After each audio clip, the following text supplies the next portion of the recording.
دوستانو یو ویډیو سره شیر کول غواړم. ما وکتل نو ډېره خوښه مې شوه. امید کوم چې تاسو به هم خوښه شي.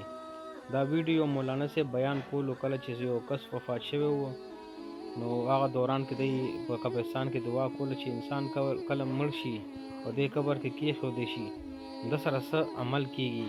نو هر انسان دپاره دا یو عبرت دی، هر انسان دې نه یو عبرت واخلي او دا ویډیو وګورئ نو تاسو به خپله پته ولګي چې مولانا صاحب څنګه زبردستې خبرې وکړي چې انسان چې کله ژوندی وي نو د هغه خواهشات او د هغه تمنا څومره وي او څومره خواهشات یې وي او زه به دا وکړم زه به هغه کوم، او چې کله دی بیا وفات شي نو د دوی هغه خواهشات ختم شي او بیا د دوی سره کم عمل کېږي چې کله دی قبر کې کېښودی شي نو د ده عذاب قبر څنګه شروع کېږي.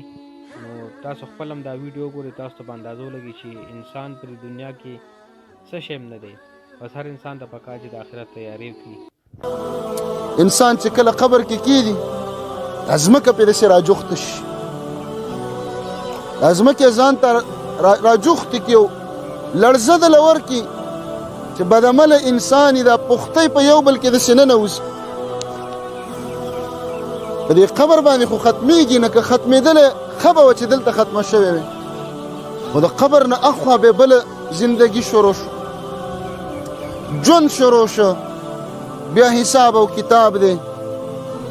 علي رضی الله عنه به ویلي اليوم عمل ولا حساب وغدا حساب ولا عمل. نن نیکی وکړه څوک د نه الله د نه تپوس نه کوي، حساب نشته، خو په آخرت او سباله بیا به الله حساب کوي، د نیکۍ توفیق به نه میلاوي.